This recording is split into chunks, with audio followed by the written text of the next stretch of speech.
Just recently joined OrthoVirginia here in Virginia Beach. OrthoVirginia is the largest multidisciplinary orthopedic group within Virginia, located in Northern Virginia, Richmond, Lynchburg, and now Virginia Beach. This office here in Virginia Beach used to be known as Virginia Institute of Sports Medicine, VISM. Today I'm here to discuss common problems with foot and ankle, and to kind of try to answer some questions, more importantly, and try to answer some of these questions, especially about whether you should be seen or whether there's something you can try doing on your own first. And so we will just begin at this point. So first I wanted to talk a little bit about the injuries or acute pain of the foot and ankle. This could occur from spraining your ankle or straining a muscle or breaking a bone. So the acute injuries, we'll start with fractures first. So fractures are a broken bone. Those are the same things. Multiple bones can break in a foot or the ankle. If you have a rolling injury at the ankle, you could break your fibula or your tibia or bones in your ankle joint. If you break a bone in the foot, it could be your metatarsals, or it could be something more at a joint space. It's more important to address early on surgically. So all these are things we should have answered right away. So if you do injure yourself serious enough to where you're concerned about a broken bone, and you'll know it because you won't want to walk or you won't want to put weight on it, and you feel like something is definitely wrong, you need to get an x-ray and get seen, because there could be a condition that we need to treat urgently. Real quickly, so a fracture is a broken bone. Sprain is simply a damage to ligaments. Now, ligaments are structures in the body that connect bone to bone. So the ankle ligaments connect the tibia and the fibula to the talus and the foot bone. There are many bones in the foot. There are 28 bones in the foot and multiple joints, so there are a lot of ligaments in the foot. So you can sprain your foot as well. And again, those are things that you're going to be aware of, because you're not going to want to put weight on it and you're worried about it, and so those you should be seen. A strain is when you damage a tendon or a muscle tendon connection. So you can strain muscles up in your calf, and you can get a calf strain or a gastroc strain. You could also strain muscles in your foot, but that's a little bit less common because they're smaller muscles. So usually when we're talking foot and ankle, it's a strain of a tendon that goes crossing the ankle, and that could be on the outside, the inside, the top, or the back. So there's quite a few tendons. The Achilles tendon is in the back, and that's probably the biggest one. And so I'll kind of focus in on that a little bit. A lot of times with a strain, you're going to hear a pop or feel a pop associated with pain, and you can have some bruising and swelling after that. Now, the Achilles tendon is a tendon that may rupture at times, and you don't always have notification of this rupture. It could just happen without any pain leading up to it. Usually it's from a forceful event, such as coming down from a jump, or trying to push a car, or taking off into a sprint. Any sort of event where your heel is being forced to the ground, but your calf is contracting. A lot of times people will report that it feels like being kicked in the heel, and then they fall down. And when they look around, there's nobody around them. You can't walk after you rupture your Achilles, and if you feel along the Achilles, you can probably feel a little gap in the tendon. If this occurs to you, this is another one of those injuries that you need to be seen right away. There are options for non-operative treatment, but in order for that to work, you need to be treated appropriately in a quick manner. I would recommend coming to an orthopedic acute center, such as Ortho On Call. We have a location here at our office in Virginia Beach, and that way you can be placed in the correct splint, so that non-operative treatment would be an option. There are many other acute injuries and ruptures. Again, these are going to be things that it occurs to you, you're going to be worried, and if you're that worried, you need to be seen. And don't wait for it, because there is a timeline on most of these on when we should operate on you, and that's usually within 2 weeks, sometimes sooner. So as far as acute injuries, I'll leave it at that, and I'll start talking a little bit more about the chronic stuff, the things that nag people day in, day out. And since we were already talking about the Achilles, I'll start with that. The Achilles tendonitis has several different flavors. So there can be pain in the calf, there can be pain along the Achilles mid-substance, or there could be pain right at the insertion at the heel bone. The pain at the mid-substance is usually a warning sign that there's something going on and that you may have an impending rupture. So I would listen to that pain very carefully. Avoid activities that cause it and come get seen. Usually I require an MRI to determine the extent of tendonitis that's occurring and determine any treatments at that point. If the pain is at the insertion where the heel is, this could be a tough problem.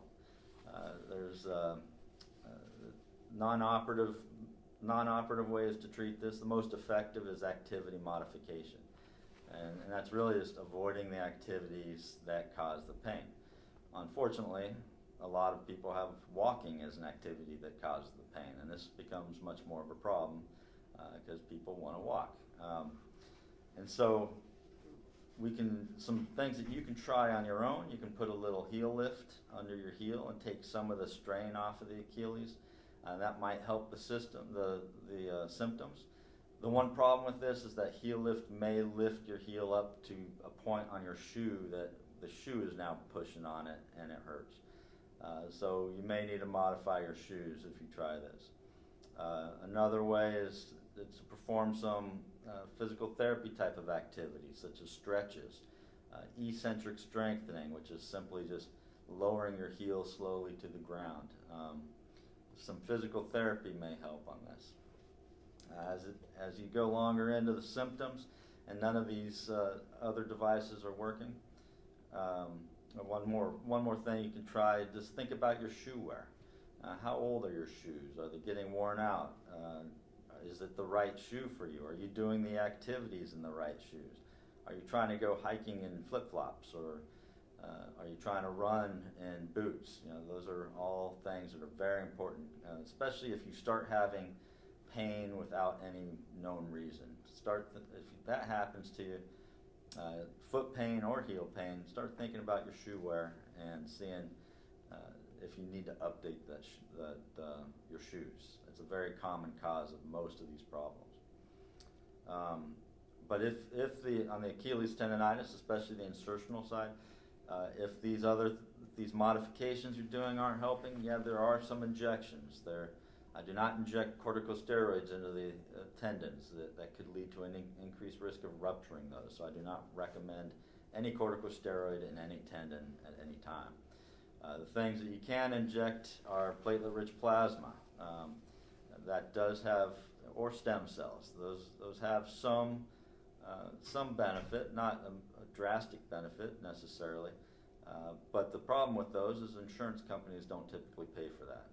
And it's a fee for service. I'm happy to discuss those with people, and we can come up with a plan if it's important to them. Injecting those is a very simple procedure for me. However, we would have to discuss how much you need that. The other thing that could work is something called extracorporeal shockwave therapy. It's just sound waves concentrated and blasted into the Achilles where it hurts. That does have some benefit as well, and we can discuss this treatment as well as you get there. Bottom line, if the simple modifications you're doing does not help your symptoms, you probably need to come in and get seen. Some people on x-rays will talk about bone spurs in their heel as well. And people that don't have symptoms can have some of these bone spurs. When people have symptoms and I see the bone spurs, I think they are related, but it doesn't necessarily mean you have to have anything done. So if you have a bone spur without any pain, I would not worry about that. I would only concentrate on it if you were having symptoms there.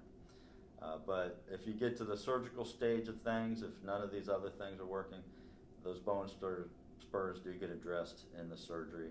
The surgery does work. The problem with the surgery is that the recovery, you really need to protect the Achilles for a period of time. And so it takes around 3 months for you to start getting back and moving in normal life. And it could take up to a year, for you to start forgetting that you even had those symptoms. So it could be a prolonged recovery. So we definitely want to try the non-operative modalities first. The next thing, I'll move on from the Achilles. I'll talk a little bit about the ankle. So chronic issues with the ankle can include arthritis, impingement, some ankle laxity, where you roll your ankles a lot, some of the tendinitis, as well as some deformity issues. So arthritis is something like every joint when we treat arthritis. There are multiple reasons you can have it. Post-traumatic is a common one in the ankle. Rheumatoid arthritis, which is an autoimmune problem, as well as osteoarthritis, or age-related degeneration of the joints. Again, arthritis is something that can lead to joint deformity if it's left untreated and it goes too far. And so if you are having the pain and the symptoms, that is something that you should be seen and followed for, because there are procedures that might need to be done, such as ankle replacement or ankle fusion, depending on the problem. Impingement and laxity, those are more sporty related. Those are usually related to active individuals, but could be just walking. And so on uneven ground, if you feel like your ankle is going to roll, or if you're doing cutting activities and you don't trust it, those are all reasons to come in and get seen, because this is something that we have very good procedures for and can fix. And I think that to avoid damage from multiple ankle sprains, I think it's very important to address this. And it's fairly quick recovery. It's 2 weeks of no weight bearing, followed by 4 weeks of walking in a cam boot. Then you start getting out of the cam boot. So to fix a potentially horrible problem down the road, this might be a good idea to get seen for this. Tendinitis as well. Tendinitis, just like Achilles tendinitis, a lot of the same treatments. So, activity modifications, shoe wear, considering inserts for your shoes, stretches, physical therapy. Those are all things that I would try first. If that doesn't work, then we may need to talk about surgical options and explore further things like obtaining an MRI to determine what exactly is going on.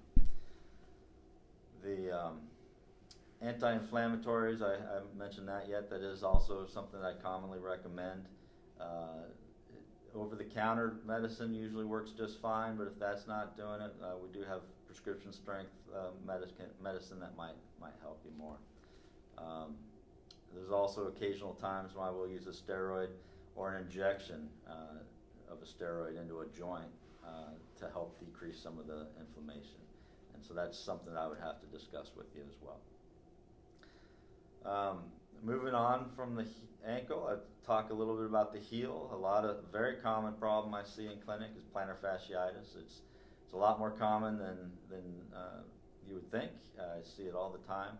And it could be crippling. It could really stop somebody from doing any activity they want to do. It could even be painful just to walk. Usually the pain is worse in the morning or after getting up after a prolonged sitting period. The treatment for this, the mainstay is stretching and doing the appropriate stretches. So the plantar fascia connects to the toe, and so you need to elevate the toe, lift the toe up while you're doing your stretches of that plantar fascia. That's something that a lot of people don't realize. There's a lot of good information on the internet, and our American Orthopedic Foot and Ankle Society has a very good website that can address these types of stretches, so that's a good place to start. Usually for plantar fasciitis, the pain is more at the insertion of the plantar fascia, which is on the bottom of the heel and towards the inside of the heel. And if you push in there, it's really quite tender. Some of the treatments for this, again, first start off with stretching and activity modifications. But if that's not working, some people may need to get an insert, and the insert should be at least conforming to the foot pretty well. Now, there are some good inserts you can get that you can heat up in the oven, and once the indicator turns, you step on it and it molds to your foot, and it's a very reasonable and affordable semi-custom orthotic, and that's where I would recommend you start. After the insert, there are some other things like a night splint or a night sock. I usually recommend the Strasbourg sock, but it's a device that you keep on overnight that keeps your foot stretched out so that it doesn't contract during the day or during the night. That's one of the reasons when you step on it in the morning that it hurts, is because overnight it's contracting down. And when you step on it, you're really just stretching it all out and causing micro tears within this plantar fascia. Sometimes heel pads work as well. You can freeze a bottle of water or use a golf ball and use that to help massage the area that hurts the most. We can do formal physical therapy. If you've had a couple of months of this non-operative treatment, I usually recommend a steroid injection at that point. And that does a really good job on resolving the symptoms for at least a period of time. Usually it's long-lasting, but occasionally I have to repeat that in 12 weeks. But usually that does help eventually. The reason we don't want to go to that right away is, again, there is an increased chance of rupturing the fascia. If none of these things work, surgical options do exist, but again, I always put those to the very last resort. The final thing I'll talk about is just foot problems. So there's foot deformities, there's high arches or pes cavus, there's flat feet or pes planus, and there's bunions, bunion deformities. So the foot deformities are something that we want to prevent from progressing, and we can do that through inserts that in the shoe or orthotics that help prevent that progression of the deformity.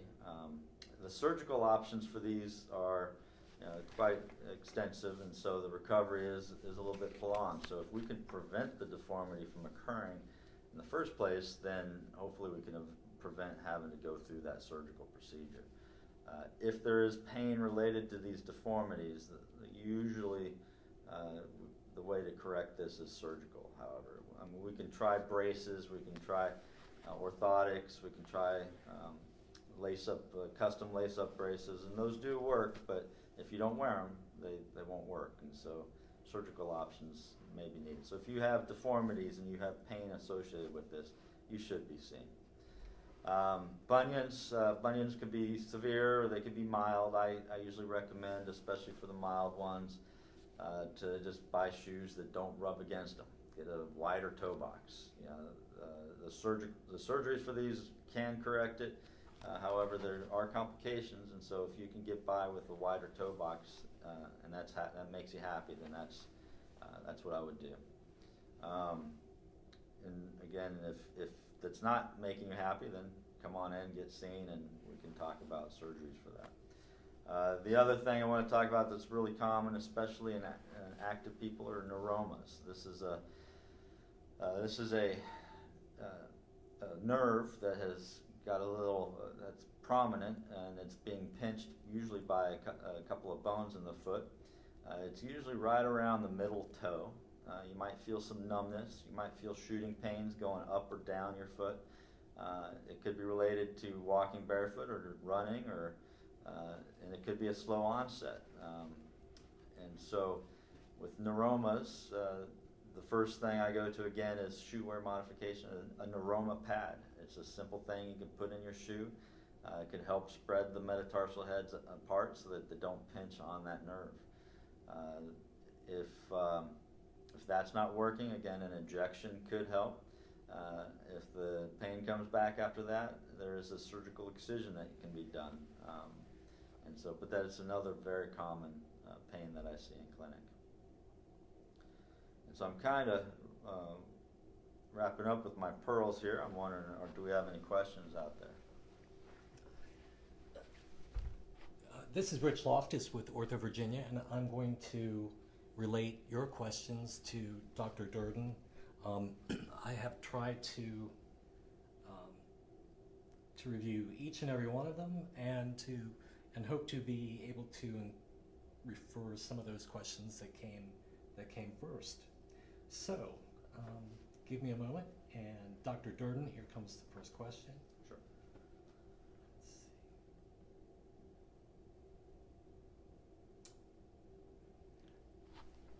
There's a question: do thyroid disorders cause slower healing?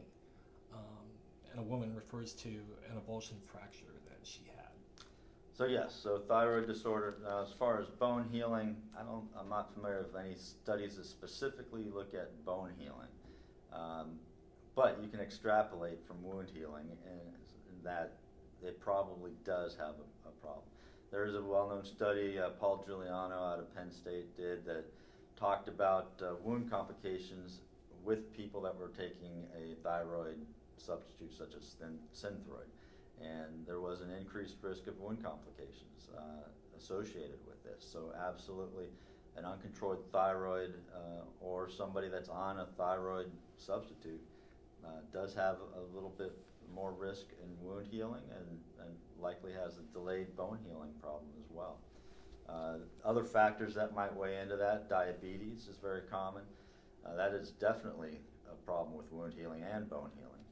Any nicotine use, so smoking, vaping, dipping, all of those with nicotine, delayed wound healing and delayed bone healing in a significant manner, to the point where I will not do some elective cases if you are a smoker or a nicotine user. The other things that can lead to wound healing could just be autoimmune disorders. So there are many things that could lead into it, but yes, certainly you're right. Thyroid disorders can lead to problems with healing. This is sort of a compilation question, because several people have asked, when is ankle replacement your best option, and what makes a good candidate, and could you discuss? Yeah, very good question. So ankle replacement over the last 20 years has come a long way. It actually started back in the 70s or 80s when they weren't very good options. Just the design was not very good. It didn't take into account the normal biomechanics of an ankle. Nowadays they have very good designs, very good engineering to put these ankles in, so it allows our surgical error to get decreased quite a bit. Good candidates for total ankle replacement would be a lower BMI, so lower than 25, age greater than 65, somebody that is active but does not require overactive, like somebody that is not into impact activities. So walking, hiking, golfing, maybe tennis, those are all good candidates for it. People with previous infections in the ankle are not a good candidate. Anybody with large deformity in the ankle is not a good candidate. When you do receive an ankle replacement, one of the things I counsel people is you should expect within 10 years to require another procedure of some sort to either clean up little bone spurs that have formed in the gutters, or to fill in some areas that the bone has eroded a little bit with bone grafting. The ankles, they are lasting around 18 to 20 years, so the components will last. But after that point, you may need to start replacing some of the polyethylene liners. So those are all things that I caution. Ankle replacement or ankle fusion, you can consider as one procedure. Now the success rate is about similar to the ankle replacement, about 85% without complications for both of those. But once the ankle fusion is done and is fused, that's usually the last procedure required for that. you don't expect to go back for another one in the ankle. If you had a previous deformity, infection, if you are a younger person, that's going to have a higher demand on this through the years, and you're under the age of 65 and you expect to live more than 20 years, and that becomes more of an option for you to consider. Really, it boils down to educating you, the patient, giving you all the information you have, and guiding you. And if it's a feasible option to get an ankle replacement, then that's where we'll go. If there are definite contraindications, I will let you know, and we will proceed the other way. So I hope that helps. I may ask you questions where you are actually restating some of the information that you gave as you discuss conditions, but for instance, Marge asks, what causes ankle stiffness? All right, so several things could cause ankle stiffness. If you immobilize your ankle for any period of time using an ankle brace, boot, or anything, that definitely causes stiffness, so just by immobilizing it. If you have an injury where the ankle sprain or a tendonitis where you're not moving your ankle normally anymore, if you have abnormal biomechanics, meaning your ankle is not moving like it normally would, then that could cause it to get stiff just simply by it's not seeing the motion that it should be seeing. Also with injuries, there's usually a certain amount of scar tissue that forms, and that could also cause the joint to be stiffer just because the scar tissue is not letting the motion occur. That should be. Finally, with inflammation in general in the joint, that could cause pain, and that pain is usually something that people don't like, and so they don't move their ankle. And so, again, by not moving it normally due to that pain, you get stiffness. That could be caused from anything like tendonitis. Arthritis is a very common cause of stiffness. Some forms of arthritis can even cause bone spurring. And so if those bone spurs build up in the front of the ankle, or even if there's scar tissue that forms in the front of the ankle, that can cause stiffness as well. So if you're having stiffness and it's symptomatic and it's causing you problems, that is definitely something that you should be seen for, because there are multiple reasons for it.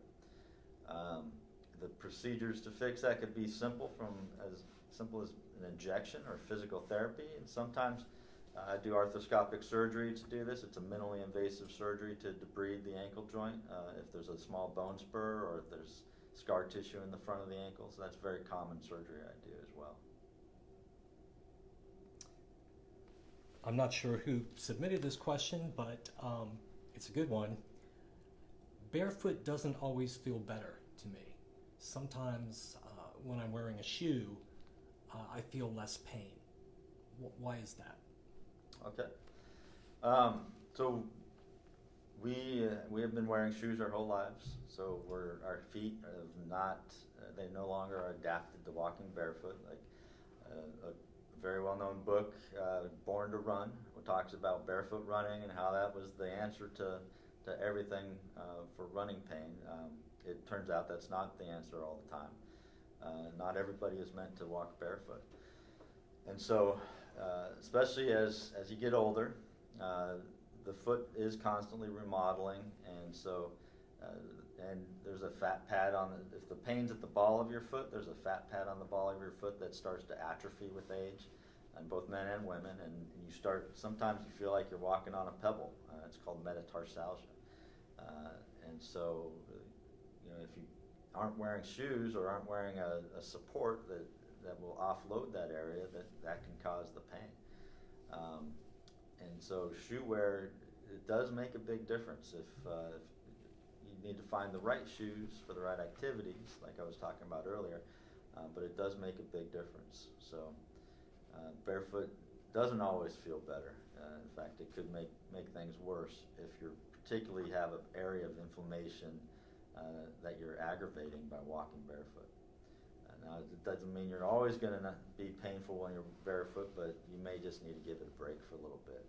Anti-inflammatories and avoiding the pain for a bit to protect it. Carol asks, she mentions that she has, in her right foot, she has developed arthritis in the cuboid joint, which is quite painful. And there were prior procedures and conditions on the, including a tendon graft and subtalar fusion, bilateral. Okay. Yeah. What is recommended for Carol? Once you start getting symptomatic arthritis, it's a problem. I usually start with an injection, and a lot of times the injection is long-lasting. If it lasts more than 6 months, then that's something that I'm happy to give again until it stops working. Especially when you fuse one joint, the other joints in the foot have to make up for that motion that is lost. And so those other joints will develop adjacent joint arthritis. That's very common in the spine as well. And so I usually start again with shoe wear, sometimes maybe a stiffer shoe or stiffer insert, an injection in that joint to really make sure that that's what's causing your pain, but it also will give you some relief. If those options don't work, unfortunately the surgical option would be to fuse that joint as well. And to tell you the truth, on the calcaneal cuboid joint, that doesn't contribute a ton to your hindfoot motion, and so it won't be the most devastating down the road, but it is a foot fusion, and that does require 6 weeks at least of non-weight bearing. So it's a bigger surgery. Foot cramping at night is something that several people have asked about. What causes foot cramps and toe cramping? Yes, in bed? It's very annoying. The way to get rid of those is to pull your toes back towards your knee. The small muscles in your foot are cramping. That's really what they're doing, and it's causing your toes to cramp. Sometimes even the calf muscles are causing that contraction and contributing to the toe cramps. Cramping is not usually, it could be related to an injury, it could be related to changing of shoes or changing your activities, could be related to heat problems. It's much more common when it's hotter outside, and that's because electrolytes and hydration is usually a problem. I had a patient not too long ago who was talking about this, and we discussed it, and she admits that she wasn't hydrating very much, but she also didn't want to wake up in the middle of the night all the time to relieve herself. So there is that trade-off, I guess. If hydrating does not seem to be working, that night splint I was talking about, or that sock that holds your foot back in the position overnight, may be useful for you. So, but yeah, it is a problem. It doesn't necessarily mean there's anything devastating going on. It could be related to different injuries or overuse, but it can also be just dehydration. So. Someone asks, with an onset of heel pain, should I stop exercise, walking? Yeah, so once you start developing heel pain, again, the first question you should ask is, am I wearing the correct type of shoe, and are my shoes are they new enough? Are they too old, or are they worn out? So that's the first thing when you get new onset ankle pain without an injury or foot pain. I usually recommend activity modification right away. Start some anti-inflammatories, begin some stretches to try to get rid of it before it gets out of control. If it gets out of control, it just takes longer to get rid of. It's when those first things don't work. So if you're walking a lot, maybe switch up and do some biking or elliptical or some activity that doesn't cause the pain. If the symptoms aren't getting better, I usually would give it about 4 weeks before I would get too worried. But if they're not getting better after that, I'd come in and get seen, maybe start some physical therapy, consider an injection. It depends on how bad the symptoms are. Let's see. What can be done about a broken ankle that never healed fully and caused damaged ligaments? It was originally diagnosed as a sprain, and there have been issues since. Interesting. So there's a lot of things that can be going on. So a broken ankle that never healed properly, it could be a malunion where the bone heals, it's just the bone's not in the right position when it healed. It could be a non-union where the bone never healed, and that could be painful. If the ligaments are damaged, which is very common with ankle fractures, ligaments usually get damaged of some sort. That if the ligaments are causing instability, that could be causing your pain. There's a lot we can do. So a malunion, depending on how bad it is in the ankle, we can fix that by literally going in and breaking the ankle again and fixing it correctly. A non-union, we can fix that as well surgically. The ligaments, we can work on that. This is a question that is very personalized, and there's a million different things that could be causing pain. So that's something I'd probably want to see you with, get some x-rays and figure out exactly where you are hurting. Are you hurting over the ligaments or the bone? It makes a big difference. So, but there are definitely things that can be done to help that. We're getting a little bit towards the end of today's presentation. Here's a quick question. What age range patient do you treat? I treat any age range. I've adolescents through 100-year-olds. So really, it just if there's foot and ankle or there's a trauma, and I treat the whole range of people. Children are a little bit. If there's something that I think there needs to be more specialized treatment for children, then I'd definitely refer you on to a specialist in that area. But most foot and ankle problems is something that can be addressed through this office, and we can take care of that. Sports injuries I see a lot of, especially in kids, running around and rolling their ankle or having some pain in their ankle. So it's very common here. Let's see. I'll do one last question from a runner who has experienced a number of ankle sprains leading to tendonitis over the past few years. When he does start to feel tendon strain or has a minor twist, he wants to know what is the best approach so that bigger issues don't happen. So for runners, my first rule is try not to operate on runners. However, it sounds like you've been having a problem that has been going on for quite a while. Ankle laxity, I talked about that a little bit earlier. That's a condition that is easily treated. The surgeries that we have are very good for that, with very good success rates, and it can avoid the outer muscle groups, the peroneal tendon strains, or the peroneal tendonitis. Those are the tendons that run on the outside of the ankle and help dynamically stabilize the ankle.